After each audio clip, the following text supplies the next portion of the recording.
প্রিয় দর্শক, সংবাদপত্রে বাংলাদেশ অনুষ্ঠান থেকে আমি রেজানুর রহমান আপনাদেরকে স্বাগত জানাচ্ছি। বিভিন্ন জাতীয় দৈনিকে প্রকাশিত খবরের বিশ্লেষণ নিয়ে আমাদের আজকের এই অনুষ্ঠানে অতিথি হিসেবে উপস্থিত আছেন দৈনিক প্রথম আলোর যুগ্ম সম্পাদক কবি সোহরাব হাসান। কেমন আছেন? ভালো আছে। শুভ সকাল আপনাকে। আপনাকেও শুভ সকাল। পত্রপত্রিকায় কয়েকটা শিরোনাম, দর্শকদেরও শুভ সকাল। অবশ্যই পত্রপত্রিকার কয়েকটা শিরোনাম আপনাকে আমি পড়ে শোনাই, তারপর আমরা আলোচনায় যেতে চাই। প্রথম আলোর শিরোনাম, ভয় দেখিয়ে সংখ্যালঘুদের জমি কিনে নেন বেনজির, গোপালগঞ্জ ও মাদারীপুর। ডোনাল্ড ট্রাম্প দোষী সাব্যস্ত, প্রেসিডেন্ট নির্বাচনে ট্রাম্পের জয় কঠিন করে তুলতে পারে। দৈনিক সমকালের শিরোনাম, হাজারো কর্মীর সর্বনাশ, মালয়েশিয়ার শ্রমবাজার বন্ধ। আইএমএফের ছকে বাজেটের অঙ্ক কষছে সরকার। নজিরবিহীন রায়ে ডোনাল্ড ট্রাম্প দোষী সাব্যস্ত। দৈনিক যুগান্তরের শিরোনাম, দেশে নেই বেনজির, গাফিলতির শিকার ৩১,০০০ কর্মী, মালয়েশিয়া প্রবেশের ডেডলাইন পার। কালের কণ্ঠের শিরোনাম, বঞ্চনার শেষ মালয়েশিয়ার স্বপ্ন, বেনজিরের সম্পদের খোঁজে বিদেশে চিঠি।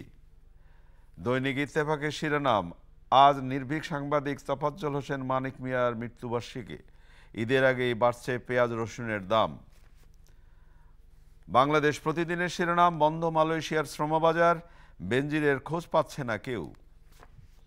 খবরের কাগজের শিরোনাম, খাদ্য নিরাপত্তার শীর্ষদশে, খাদ্য নিরাপত্তাহীনতার শীর্ষদশে বাংলাদেশ, আইনজীবীর পরামর্শে কথা বলছেন না বেনজির। দেশ রূপান্তরের শিরোনাম, বাজেট বাড়াবে আরও বোঝা, যুক্তরাষ্ট্রের চাপে বেনজিরের জাল।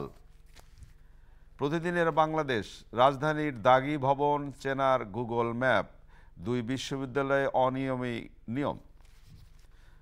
মানবজমিনের শিরোনাম, ভ্যাট জালের বাইরে কে। আমাদের সময়ের শিরোনাম, বাড়তি করের চাপে পড়তে যাচ্ছে সাধারণ মানুষ। যায় দিনের শিরোনাম, অন্তরালে সক্রিয় মূল হোতারা, জনশক্তি রপ্তানির নামে মানব পাচার। আজকের পত্রিকার শিরোনাম, স্বপ্নপুল্য ৩১,০০০ কর্মীর। দৈনিক বাংলার শিরোনাম, তদন্তে বাংলাদেশকে পূর্ণ সমর্থন ভারতের, এমপি আনোয়ারুল আজিম হত্যাকাণ্ড। কালবেলার শিরোনাম, বিমানবন্দরে শ্রমিকের কান্না, ১,০০০ কোটি টাকা লাভ তবু বাড়ছে পানির দাম। সময়ের আলোর শিরোনাম, মালয়েশিয়ার শ্রমবাজার বন্ধ। দৈনিক জনকণ্ঠের শিরোনাম, কমবে শত্রুপণ্যের দাম, অত্যাবশ্যকীয় সামগ্রীর মূল্য হ্রাসের আসন্ন বাজেটে মূল্যস্ফীতি। এছাড়াও আমরা ডেইলি স্টার, অবজারভার এই পত্রিকাগুলোর শিরোনামেও আজকে শ্রমবাজার নিয়ে বিশেষ করে রিপোর্ট আছে। আমরা যদি প্রথমেই আজকে এই যে শ্রমবাজার নিয়ে, মালয়েশিয়ার শ্রমবাজার নিয়ে যদি একটু কথা বলি, কর্মী যাওয়ার শেষ দিন ছিল গতকাল এবং বিমানবন্দরে ভিড় করেন বিভিন্ন রিক্রুটিং এজেন্সিকে ৬-৭ লাখ টাকা করে দেওয়া হাজারো মানুষ। এই যে বিপর্যয়টা ঘটলো, আপনার কি মনে হয় যে এর জন্য দায় কার? এর জন্য দায় যারা এখান থেকে এই লাখ লাখ টাকা নিয়ে এই ভাগ্যান্বেষী অসহায় তরুণদের মালয়েশিয়া পাঠানোর চেষ্টা করেছিলেন এবং এই চক্রের সঙ্গে মালয়েশিয়ার চক্রটি কিন্তু জড়িত। তো দুই দেশের চক্রে তাদের নাবিশ্বাস। এবং দেখুন, ৫-৬ লাখ টাকা দিয়ে তারপর বিমানবন্দর থেকে ফিরে আসা, অর্থাৎ যেতে না পারা। কেউ ঘরবাড়ি বিক্রি করেছে, জমি বিক্রি করেছে, কেউ ধার কর্জ করেছে। মানে এদের কি হবে? রাষ্ট্রেরও এখানে দায়িত্ব আছে। রাষ্ট্র তো তদারকি সংস্থা, একটি মন্ত্রণালয় আছে। তো এই যে এজেন্সিগুলো পাঠাতে পারবে না শেষ দিনে কেন? আচ্ছা, মালয়েশিয়া 4 বার এ পর্যন্ত সময় বেঁধে দিয়েছে। 4 বার আমদানি বন্ধ করেছে, জনশক্তি আমদানি বন্ধ করেছে অনিয়মের কারণে। এবং সেখানে আমরা যারা এজেন্সি আছে তারা তো মনে করে যে পাঠালেই নগদ টাকা। সেখানে যে চাকরি পায় কিনা, চুক্তিতে কি আছে, এসব কিছু দেখা হয় না এবং তাদেরকে এক ধরনের প্রলোভন দেখে পাঠানো হয়। এখন সরকার যেটি করতে পারে যে অন্তত যারা সেখানকার কাজের অনুমোদন পেয়েছে, যারা ভিসা পেয়েছে, তাদের অন্তত যেতে দেওয়া। এটি এখন সরকার, মালয়েশিয়ার সরকারের সাথে কূটনৈতিকভাবে কতটা বোঝাপড়া করতে পারবে, সেখানকার আমাদের মিশন আছে এবং পররাষ্ট্র মন্ত্রণালয়, এখানে মালয়েশীয় হাই কমিশন আছে। সুতরাং এটা দ্রুত ব্যবস্থা নেওয়া, মানবিক কারণে হলেও তাদেরকে পাঠানোর ব্যবস্থা করা, কারণ এই লোকগুলো টাকা ফেরত পাবে না। কারণ এই যে এজেন্সিগুলো অনেকগুলো লাপাত্তা হয়ে যাবে, অনেকগুলো টাকা ফেরত পাবে না। মালয়েশিয়া যেতে কত টাকা লাগে, কত টাকা এটা সবাই জানে। এই যে 5-6-7 লাখ টাকা নিয়ে যে চক্রগুলো এই মানুষগুলো, সাধারণ মানুষগুলোকে অসহায় করে তুললো। না, দুই দেশে আদম মানে মানুষের অসহায়ত্বকে পুঁজি করে আদম ব্যবসা করা, অর্থাৎ সেখানে এই এজেন্সিগুলো, আমাদের এখানে যে এজেন্সিগুলো, তাও আবার প্রভাবশালী সংসদ সদস্যদের এজেন্সি অগ্রাধিকার পেয়েছে। এবং যারা ওই মালয়েশিয়ান যে এজেন্সি যারা 2 নম্বরই করেছে, তাদের যারা টাকা দিতে পেরেছে তাদেরই তাদের কাছ থেকে তাদেরকে লাইসেন্স, তাদেরকে মানে যাওয়ার সুযোগ দিয়েছে তাদের তালিকাভুক্ত লোকদের, অন্যদের দেওয়া হয়নি। এবং এই আমাদের এজেন্সির বক্তব্য হলো যে তাদেরকেই, মালয়েশিয়াকেই প্রতি শ্রমিকের বিপরীতে 2 লাখ টাকা দিতে হয়েছে। তারপর তাদের সার্ভিস চার্জ, বিমান ভাড়া হওয়ার কথা 25,000 টাকা, সেটি 1 লাখ টাকা, কোথাও কখনো 1 লাখ টাকার উপরে। তো সব মিলে এটা কি শোষণ বললেও কম বলা হবে, এটা হচ্ছে নিপীড়ন। এই গরিব মানুষের অসহায়ত্বকে। এবং আপনি যথার্থ বলেছেন মালয়েশিয়ার ব্যাপার। যেমন আজকের একটি পত্রিকায় দেখলাম যে আমাদের বিমানবন্দরে তো ভিড়ে এই অসহায়ের চিত্রটা দেখলাম, মালয়েশিয়ায় যারা গেছেন তারাও কিন্তু বিড়ম্বনার শিকার হচ্ছেন। বিড়ম্বনা, তারা নির্যাতনের শিকার হচ্ছে, তারা চাকরি পাচ্ছে না, রাস্তার পাশে দাঁড়িয়ে বিক্রি করছে, এই মানে এই হকারি করছেন, এবং অনেকে থাকার জায়গা নেই। মানে কথা হচ্ছে যে আমাদের একটা দেশের যে জনসম্পদ, সেই জনসম্পদকে এরকম দুর্ভোগের মধ্যে ফেলে দেওয়া, এটা তো কোনো সরকারের দায়িত্ব কাজ হতে পারে না। আমাদের মন্ত্রণালয় আছে, বিশাল তার কর্মকর্তা আছে, কর্মচারী আছে, তারা কি করছেন, মানে তদারকি কাজটা। এবং এরকম প্রায় আমরা দেখে যে এজেন্সির তাদের লাইসেন্স বাতিল করা হয়, আবার তারা অন্য নামে বাতিল করা হয়, আবার ওইটাই যে অন্য নামে আবার সদর পেতার আছে। হ্যাঁ, মানে অর্থাৎ চুরি করার পথ করে দেওয়া। এটা বন্ধ হয়, আমি মনে করি যেটা বিচার বিভাগে তদন্ত হওয়া উচিত, যে কারা এর সাথে জড়িত, কারা এই হাজার হাজার শ্রমিককে দুর্ভোগের মধ্যে ফেলেছে, এবং যাদের পাঠাতে পারবে না তাদের টাকা অবশ্যই ফেরত দিতে হবে। অবশ্যই। এই যে আমি যদি একেবারে এই আলোচনা সবার শেষে যদি আমি এই ডেইলি স্টারে যে ছবিটি প্রকাশ হয়েছে আপনাকে দেখাই, মানে শুধু খালি এই ছবিটাই কিন্তু প্রমাণ করে যে কতটা অসহায় হয়ে মানুষ এই বিমানবন্দরে বসে আছে। আচ্ছা, ছবি দিয়ে তো সব বোঝা যায় না, তাদের ভেতরে যন্ত্রণা, বেদনা, কষ্ট, এবং অনেকে তো হয়তো কি বলে, অনেকে আত্মহত্যার পথ বেছে নিতে পারে, তার কোনো উপায় নেই। যেমন একজন বলেছে যে দেশে কৃষিকাজ করে কষ্ট করে সংসার চালাতাম, সংসারে একটু সচ্ছলতা আনতে ঋণ করে জমি বন্ধক রেখে বিদেশে যাওয়ার উদ্যোগ নেই, বিদেশে যেতে না পারলে কিভাবে সংসার চালাবো, কিভাবে ঋণ পরিশোধ করব। সবাই ঋণগ্রস্ত, এবং সেই ঋণ তো ব্যাংকের হারে না, হয় এনজিও থেকে ঋণ নিয়েছে অথবা মহাজনের কাছ থেকে। সুতরাং এটা চড়া সুদ, এবং এটা স্বাভাবিকভাবে কখনো এটা শোধ করা যাবে না। জানি না এর পরিত্রাণ কি। আশা করি একটু যারা অন্ততপক্ষে সরকার পাশে দাঁড়াবেন, এবং আপনি যেটা বললেন যারা বৈধভাবে মানে ভিসা পেয়েছে, যাওয়ার অনুমতি পেয়েছে, তাদের করা উচিত। অনেক ধন্যবাদ আপনাকে। এই যে কয়েকদিন ধরে একজন পুলিশ কর্মকর্তা, সাবেক পুলিশ কর্মকর্তাকে নিয়ে নানা ধরনের আলোচনা হচ্ছে, এবং আজকে আপনাদের পত্রিকায় প্রথম আলোতে ভয় দেখিয়ে সংখ্যালঘুদের জমি কিনে নেন বেনজির, এবং পদকপ্রাপ্তি ও শুদ্ধাচার নিয়ে প্রশ্ন সমকাল শিরোনাম করেছে। কালের কণ্ঠ শিরোনাম করেছে বেনজিরের সম্পদের খোঁজে বিদেশে চিঠি। বেনজির কোথায়, বেনজির কখন গ্রেপ্তার হবেন তা মামলার পর আদালত ঠিক করবে, ওবায়দুল কাদের সাহেব বলেছেন।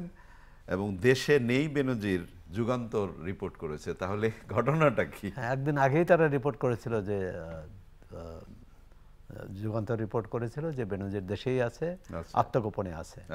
তার মানে এখন আরো কয়েকটি পত্রিকার যে রিপোর্ট এবং অনুসন্ধান, তাতে মনে হলো যে বেনজির দেশে নেই, পুলিশ কর্মকর্তাদের উদ্ধৃতি দিয়ে দেশে নেই। তাহলে তার বিরুদ্ধে যে এত আয়োজন, এত মামলা, এত ঢোল শহরত, হ্যাঁ, মানে সেটার ফলাফল কি হলো? হ্যাঁ, ফলাফল একটাই হলো, সেটি সে কিন্তু দুদক দুদক কিন্তু ৬ তারিখ তাকে তলব করেছিল।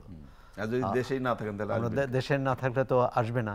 এবং মনে হচ্ছে যে একজন সাবেক পুলিশ কর্মকর্তা, পুলিশ প্রধান, জি, তিনি আইনের ভয়ে যদি দেশ ত্যাগ করেন, সেটি খুবই দুঃখজনক, লজ্জাজনক। আর যদি তিনি বলা হয় যে তার স্ত্রীর অসুস্থতার জন্য যান, যদি যেয়ে থাকেন, আশা করি তিনি আইনের মুখোমুখি হতে ভয় পাবেন না। তিনি দুদকের দুদকের নির্দেশনা অনুযায়ী তিনি তার জবানবন্দি দিবেন এবং তার কি বলার আছে, এই যে প্রথম আলো রিপোর্ট, এবং সেখানে আমাদের রিপোর্টার গোপালগঞ্জ এবং মাদারীপুর ঘুরে এসে সরেজমিন দিয়েছে। ভুক্তভোগী মানুষগুলোর কান্না, তাদের কষ্ট, এবং তারা কখনো জমি বিক্রি করতে চাননি। তারা এতই প্রত্যন্ত অঞ্চলে, ওখানে জমি বেচা কেনাই হয় না, কারণ তারা এই বংশ পরম্পরায় ওখানেই আছেন এবং ওখানে কোনো সংখ্যাগুরু সম্প্রদায়ের মানুষ নেই। সুতরাং থাকে না আমাদের এক একটা গ্রাম এক এক রকম। তাই এই গরিব মানুষগুলো গরিব, প্রায় সবাই গরিব, তাদের জমি এই কি বলে জোর জবরদস্তি করে নেওয়া হয়েছে, এবং কত শত শত বিঘা জমি। মানে একজন মানুষের কত প্রয়োজন। আপনাকে আমি এই প্রশ্নটা করতে চেয়েছিলাম যে একটা মানুষের কতটা সাম্রাজ্য দরকার হয়। না, আবার সেটা যদি বৈধ, এখন বিল গেটস, আপনার আদানি, টাটা, এরা তো ব্যবসা করে উঠছে, তিনি তো ব্যবসা করেনি। তিনি রাষ্ট্র ক্ষমতা ব্যবহার করে অপব্যবহার করেছেন। এবং আপনি দেখুন যে সরকারি দলের নেতারা বলার চেষ্টা করছেন এই দায় ব্যক্তির আর সরকারের নয়, কিন্তু তিনি তো ক্ষমতা কাঠামোর মধ্য থেকে এই কাজগুলো করেছেন। তিনি যদি ব্যক্তি নাগরিক হিসেবে করতেন, ক্ষমতার কাঠামোর মধ্য থেকে এই কাজটা করেছেন, যদি তিনি নাগরিক হিসেবে করতেন, যেমন তিনি অবসরে যাওয়ার পর যে কাজ করেছেন, এটা একেবারেই ব্যক্তিগত। তারপরে যিনি অপরাধ করেছেন, তার প্রথম দায় তারই, কিন্তু অপরাধের যে ক্ষেত্র, যে পরিসর, এবং যেখানে সেই সুযোগটা কিভাবে পেল, এবং যে কোনো বিষয়ে রাষ্ট্রের তো একটা তদারক থাকার কথা, আইন থাকার কথা। তা আইন ভঙ্গ করার বিরুদ্ধে ব্যবস্থা নেওয়ার কথা, এবং সেটা আমরা নিতে পারিনি। এটা তো দুর্ভাগ্য বলতে হবে। ডোনাল্ড ট্রাম্প দোষী সাব্যস্ত, প্রেসিডেন্ট নির্বাচনে ট্রাম্পের জয় কঠিন করে তুলতে পারে, প্রথম আলোর শিরোনাম। হ্যাঁ, এখন তাকে অপরাধী হিসাবে সাব্যস্ত করা হয়েছে, কিন্তু তার শাস্তিটা কি হবে সেটা আমরা জানি না।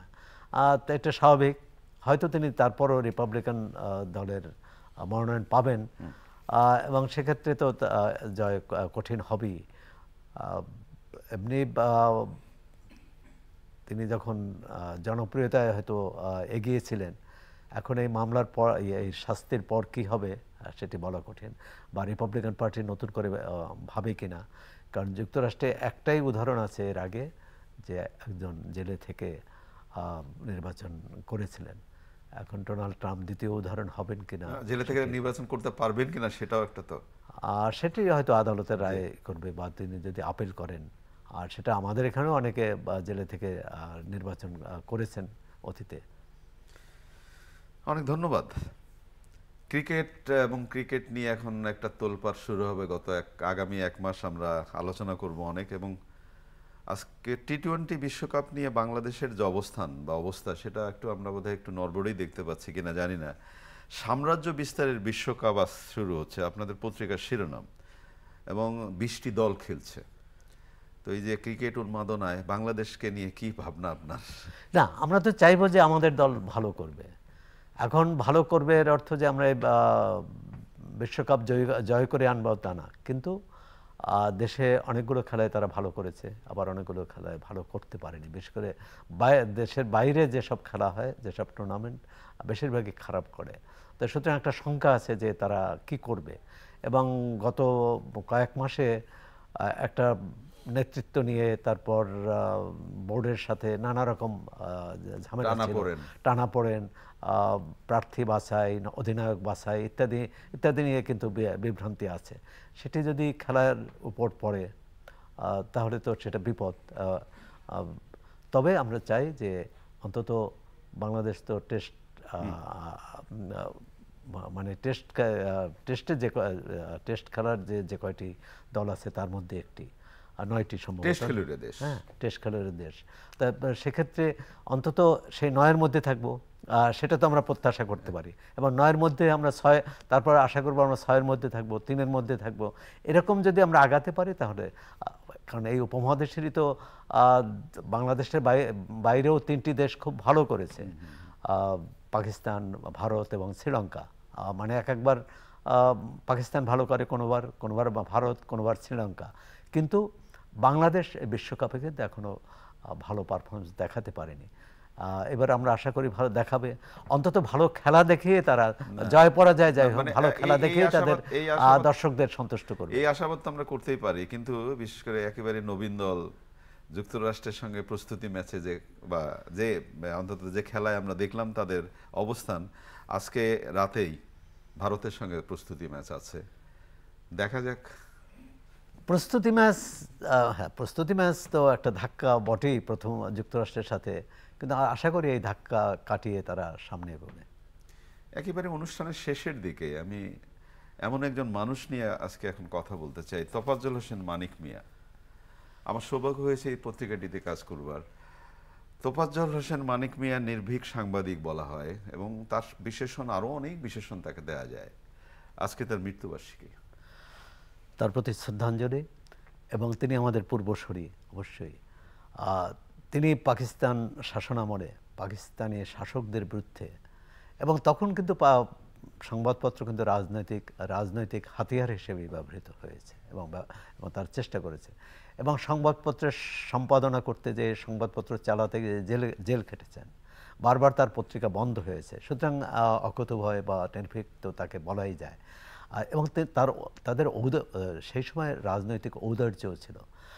তিনি আওয়ামী লীগের সমর্থক ছিলেন, কিন্তু তার পত্রিকায় কিন্তু তখন বেশিরভাগ বামপন্থীরা চাকরি করতেন। কারণ তখন হয়তো আওয়ামী লীগের সমর্থকদের মধ্যে এই সাংবাদিকতায় খুব বেশি লোক আসেননি, এমনকি অন্যান্য পত্রিকায় আমরা দেখেছি। এবং সেটি তিনি তাদেরকে প্রশ্রয় দিয়েছেন, এবং তাদের স্বাধীনতা, তাদের লেখার স্বাধীনতাকে তিনি স্বাধীনভাবে তারা লিখতে পারেন সেটাই করেছেন। সুতরাং এক ধরনের তার বক্তৃতাগুলো, মানে সংবাদপত্র, গণমাধ্যম নিয়ে তার বক্তৃতা বা রাজনীতি নিয়ে তার বক্তৃতা, অনেকগুলো তিনি অনুষ্ঠানে বক্তৃতা দিয়েছেন, লিখিত বক্তৃতা। সেখানে কিন্তু তার যে সেই মানে উদার মানসিকতার পরিচয় পায়। এবং তিনি সরোয়ার্দের শিষ্য ছিলেন। বঙ্গবন্ধুর সাথে তার যে বন্ধুত্ব এবং রাজনৈতিক যে সখ্য, সেটাও কিন্তু বাংলাদেশের পাকিস্তান আমলের স্বাধিকার আন্দোলনকে এগিয়ে নিয়েছে। তার প্রতি আমাদের শ্রদ্ধা। অনেক ধন্যবাদ আপনাকে। প্রিয় দর্শক, আমরা যে বিষয়গুলো নিয়ে কথা বললাম আপনারা নিশ্চয়ই শুনলেন। আজকে বাংলাদেশ ক্রিকেট দল প্রস্তুতি ম্যাচ খেলবে ভারতের সঙ্গে। আমরা ক্রিকেট নিয়ে অনেক কথা বলি, ক্রিকেট নিয়ে অনেক প্রত্যাশার কথা বললি, ক্রিকেট হাসলেই বাংলাদেশ হাসে, এই কথাটাও আমরা বলি। কিন্তু আমরা আমাদের কতটুকু সামর্থ্য নিয়ে বিশ্বকাপ খেলতে গেলাম, এই প্রশ্নটুকু অনেকেই করছেন। তবুও আশায় থাকি, আশায় তো বাঁচতে হয়, আশায় মানুষ বাঁচে। ভালো থাকবেন। আগামীকাল নিশ্চয়ই এই সময় আবার কথা হবে।